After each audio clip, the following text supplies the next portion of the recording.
a sociedade se uniu, assinou, votou e o Congresso aprovou o projeto Ficha Limpa, que já vale para as eleições municipais deste ano. E esse também é um dos temas do terceiro pacto institucional realizado amanhã, dia 29 de maio, e quarta-feira pela AMM em Belo Horizonte.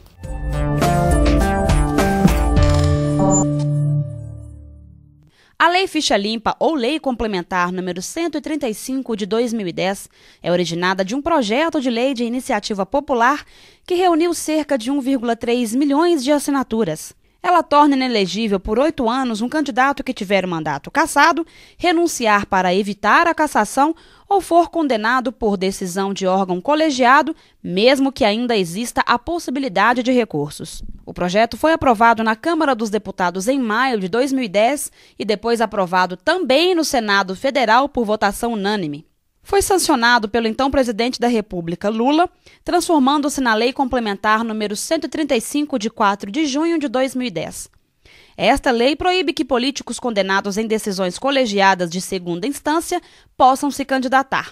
Em fevereiro deste ano, o Supremo Tribunal Federal considerou a lei constitucional válida para as próximas eleições.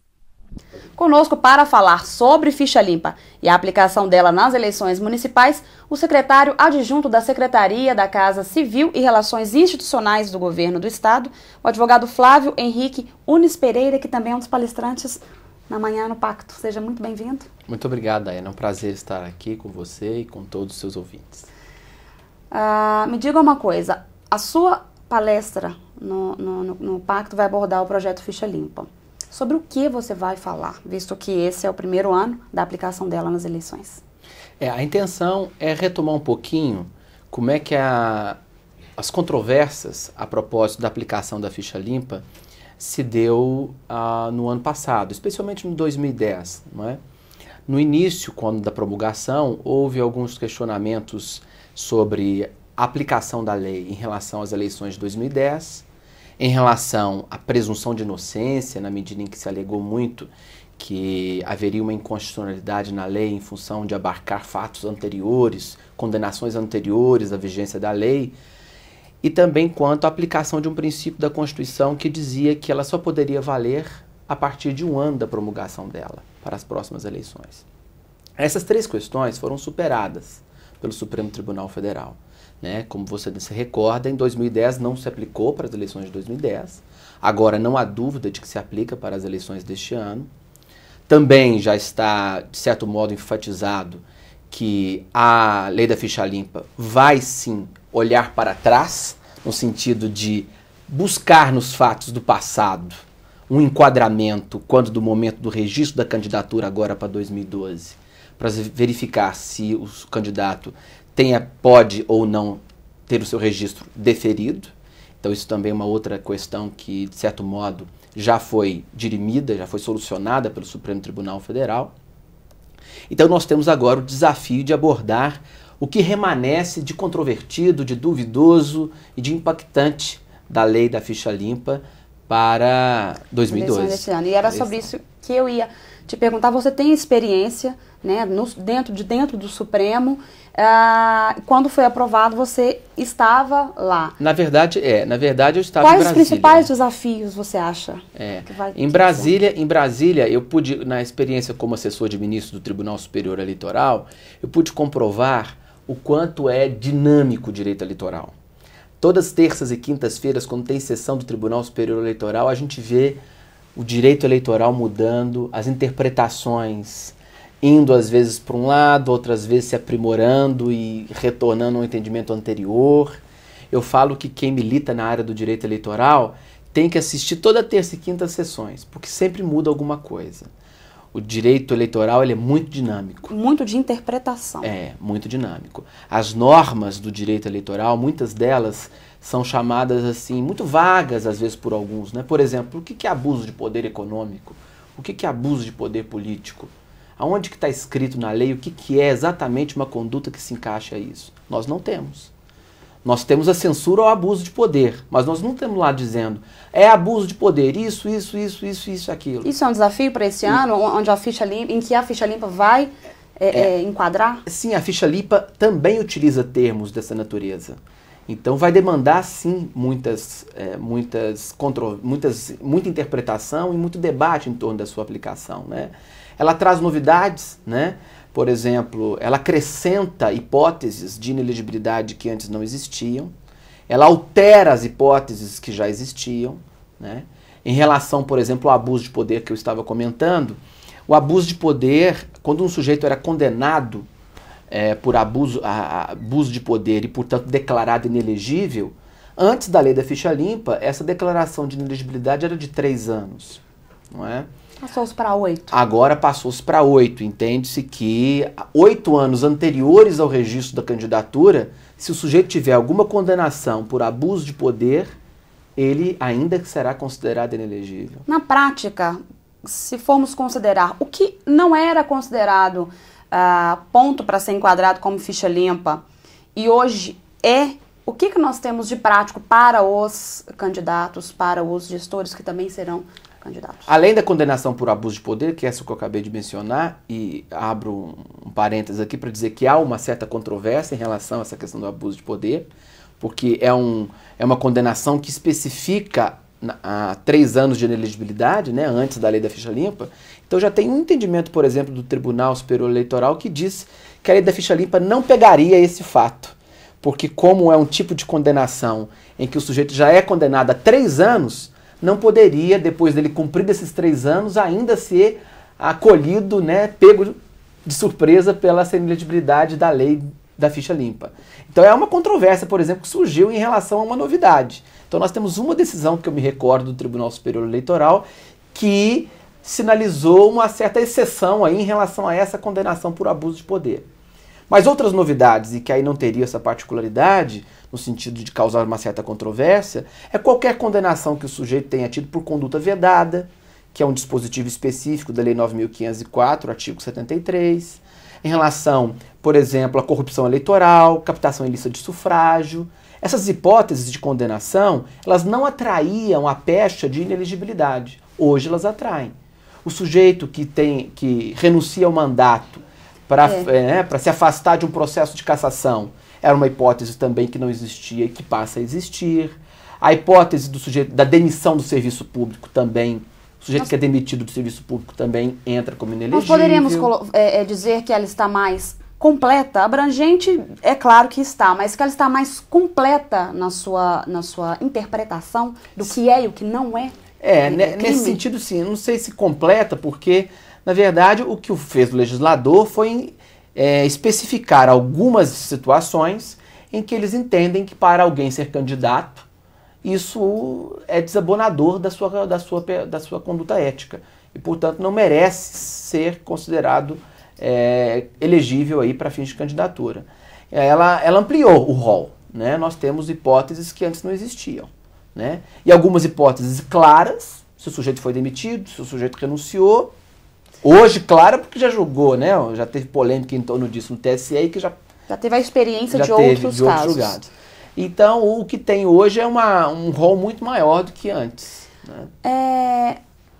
Quem hoje já está num cargo político e vai tentar a reeleição deve, claro, tomar cuidado porque a lei está mais abrangente, mas essa lei ela também pode enquadrar como ficha suja quem nunca esteve num cargo político e quer se candidatar? Sim, a hipótese, por exemplo, de um advogado, ou de um médico, ou de qualquer profissional que tenha sido excluído da sua profissão pelo conselho de profissão, no caso a OAB que tenha eventualmente excluído do seu quadro algum advogado por descumprimento do estatuto.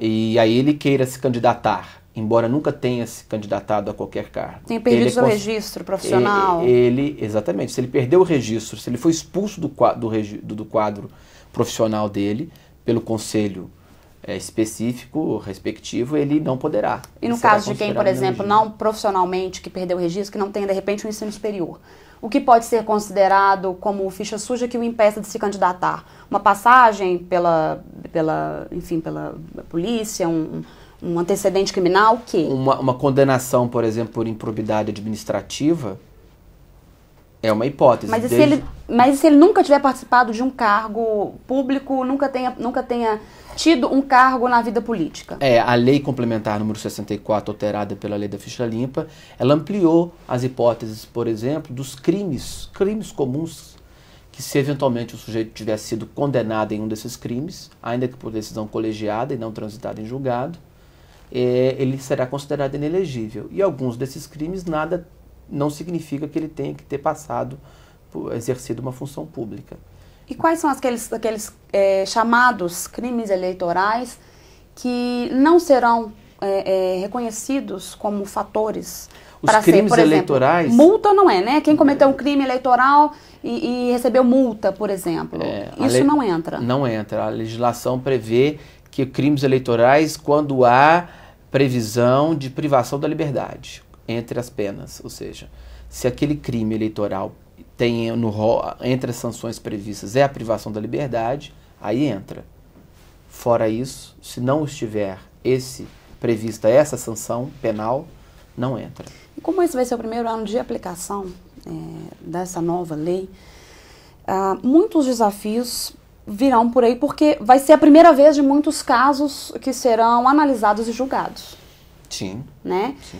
E se um caso, por exemplo, for considerado ficha suja, qual a chance desse candidato recorrer e obter sucesso e conseguir participar das eleições? Esse é um risco que ele corre, né, de eventualmente se insurgir contra um dispositivo da lei da ficha limpa que aparentemente seja claro, mas que possa gerar alguma controvérsia. O candidato ele pode sim enfrentar o processo eleitoral e conseguir reverter isso, né? Isso não é uma coisa típica só do direito eleitoral, né? O direito ele demanda interpretação e as interpretações normalmente elas mudam, se alteram. A prova disso é aí o que nós vimos em relação à ficha limpa, né? Em princípio, o Tribunal Superior Eleitoral entendia que se aplicava para eleições de 2010, aí vem o Supremo Tribunal Federal, depois de um empate 5-5, entendendo que não se aplica, né? Então veja como é dinâmico o direito e como o direito, é natural do direito essas questões controvertidas. Então, eu entendo que é possível sim que haja muito sucesso e muito insucesso, né, em ações judiciais que sejam movidas por candidatos ou em que candidatos sejam réus em ações eleitorais que tenham êxito, não tem em primeira instância, tem em segunda. Por exemplo, quando a gente fala da linha G, no caso das inelegibilidades, em que por desaprovação de contas pelo tribunal, né, o Tribunal de Contas ele desaprova as contas e cabe à Justiça Eleitoral verificar se essa desaprovação é relativa a um vício insanável e se é por um ato que a gente fala de intencional da lei de improbidade administrativa. Seria um vício insanável? Ótima pergunta. O que seria um vício insanável? Não tem na legislação em nenhum lugar dizendo vício insanável é isso e aquilo. O Justiça Eleitoral, ao longo do tempo, vem interpretando o que é. Por exemplo, quando se trata de uma desaprovação de contas em que a irregularidade é em matéria de processo licitatório, normalmente se entende que, em função de ser um vício relacionado a processo de licitação, é um vício insanável. Veja, então, é muito dúbio ainda, né? Então nós temos situações que nós vamos depender da valoração da Justiça Eleitoral. Né? Da interpretação. Da interpretação. O que é um vício insanável? Não tem um rol na legislação dizendo é vício insanável, isso. Isso vai depender do caso concreto, né? Vai depender as razões da desaprovação de contas. A defesa do candidato. A defesa do candidato para dizer, olha, isso foi uma irregularidade formal, não foi uma irregularidade grave. A irregularidade foi de tantos percentuais em relação ao todo. O princípio do agir de boa-fé ou má-fé conta ou não? Sim, sem dúvida. Tanto é que a lei da ficha limpa exige, para considerar esse vício insanável, que haja a presença do ato doloso de improbidade administrativa. O que significa isso? A Justiça Eleitoral, para considerar que essa desaprovação de contas é um vício insanável, ela vai ter que dizer, a Justiça Eleitoral vai ter que dizer que houve uma intenção por parte daquele agente de efetivamente descumprir a regra do direito. em que ele intencionalmente fez isso. Então não foi por mera negligência, não foi por um erro em que você possa desculpar um erro. Teve intenção. Né? Teve a intenção de fazer aquela coisa. Ou seja, isso vai depender da análise do caso concreto. Então, como é que nós vamos dizer antecipadamente para as pessoas, olha, não tente se candidatar porque as suas contas já foram desaprovadas e necessariamente a Justiça Eleitoral vai considerar isso um vício insanável por ato doloso de improbidade. Ele pode arguir boas defesas, argumentar boas razões para dizer que não foi com a intenção. E se ele conseguir demonstrar isso, ele não será considerado inelegível na hipótese da linha G. Ou seja, muitas mudanças poderão ocorrer após a aplicação da lei nesse primeiro... Não é a mudança da legislação. Mas de interpretação? De interpretação, sem dúvida alguma. Então, quem hoje é considerado um ficha suja, digamos assim, foi julgado já em primeira instância, ele pode continuar tentando a eleição até ser julgado em segunda? Em primeira instância não há problema, porque a lei da ficha limpa fala em decisão colegiada, portanto tem que ser mais de um juiz, tribunal.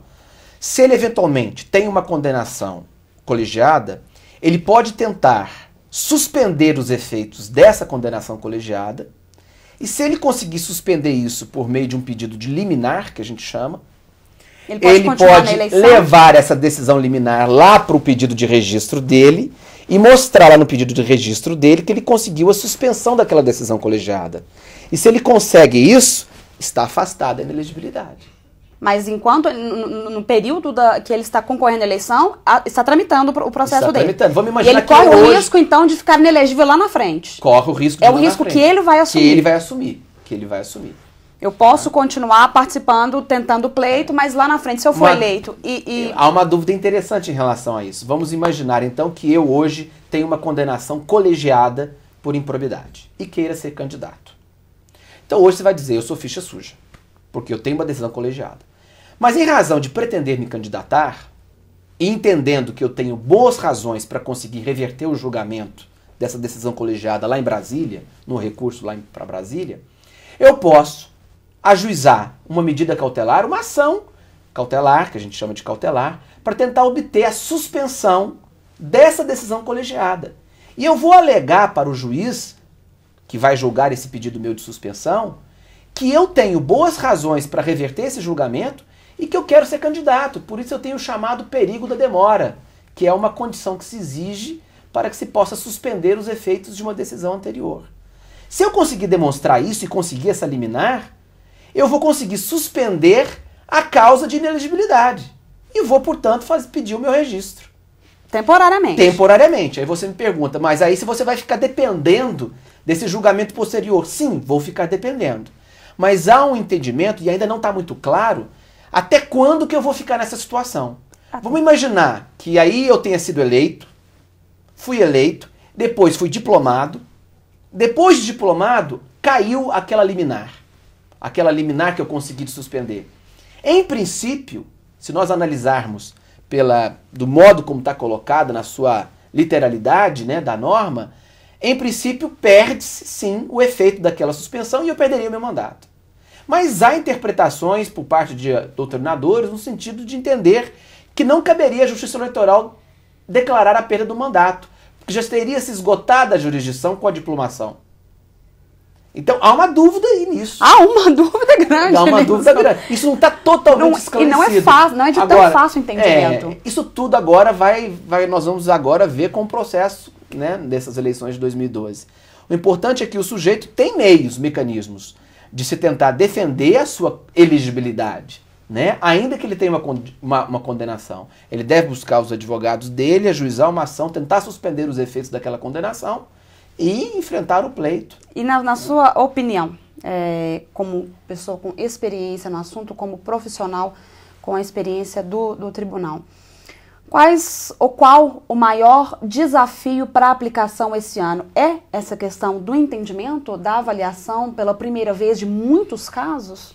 Normalmente, quando você tem uma lei nova, o grande desafio é estabelecer com razoabilidade, né, com ponderação, com equilíbrio, sem radicalismos, como é que essa lei vai se aplicar na prática nos casos concretos. Uma coisa que as pessoas precisam de entender, que uma coisa é a lei, o texto normativo, quando você vira e fala assim, nós já tivemos leis em que coloca assim, mulher honesta, abuso de poder, são conceitos que eles não dão conta de se aplicar na realidade sem que o caso concreto apareça.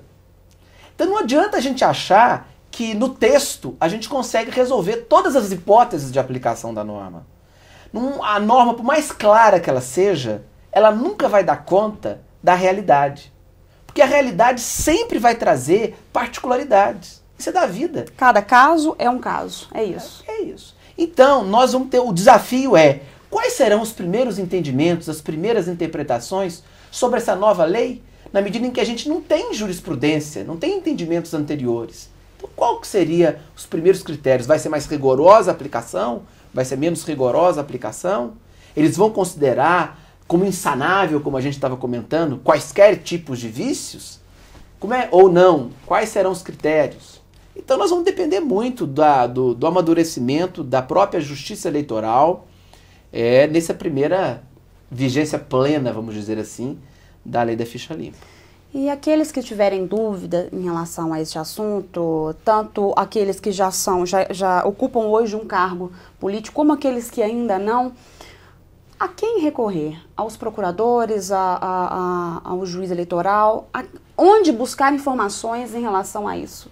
Olha, eu vou te ser muito sincero, eu acho que num momento como esse, de primeira novidade legislativa, primeira fase aí de aplicação por parte da Justiça Eleitoral dessa legislação de modo pleno, eu já ouvi dizer de um entendedor de campanhas que 30% de uma campanha é o jurídico.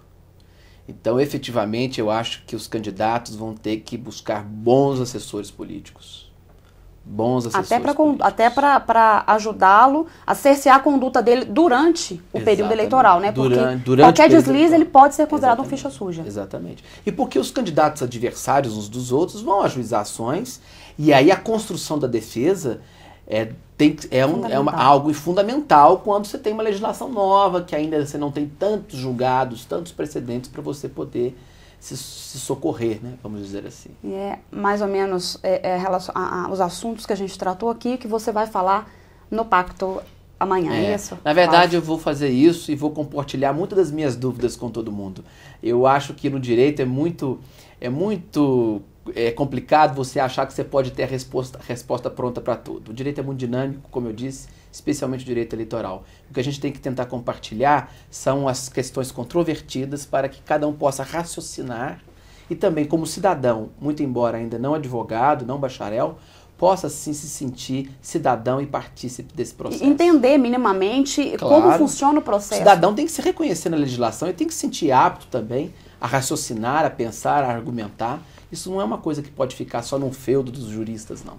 Ok, então, muito obrigada pela sua participação e pelos esclarecimentos que você nos trouxe, Flávio. O prazer foi todo meu. Muito obrigado. E o evento começa amanhã e você pode fazer a sua inscrição durante o horário de credenciamento, de 8 às 9 horas da manhã, no Dairel Hotel em Belo Horizonte. E você encontra a programação completa e mais informações sobre o pacto no portal amm.org.br. A MMTV Minas passa por aqui.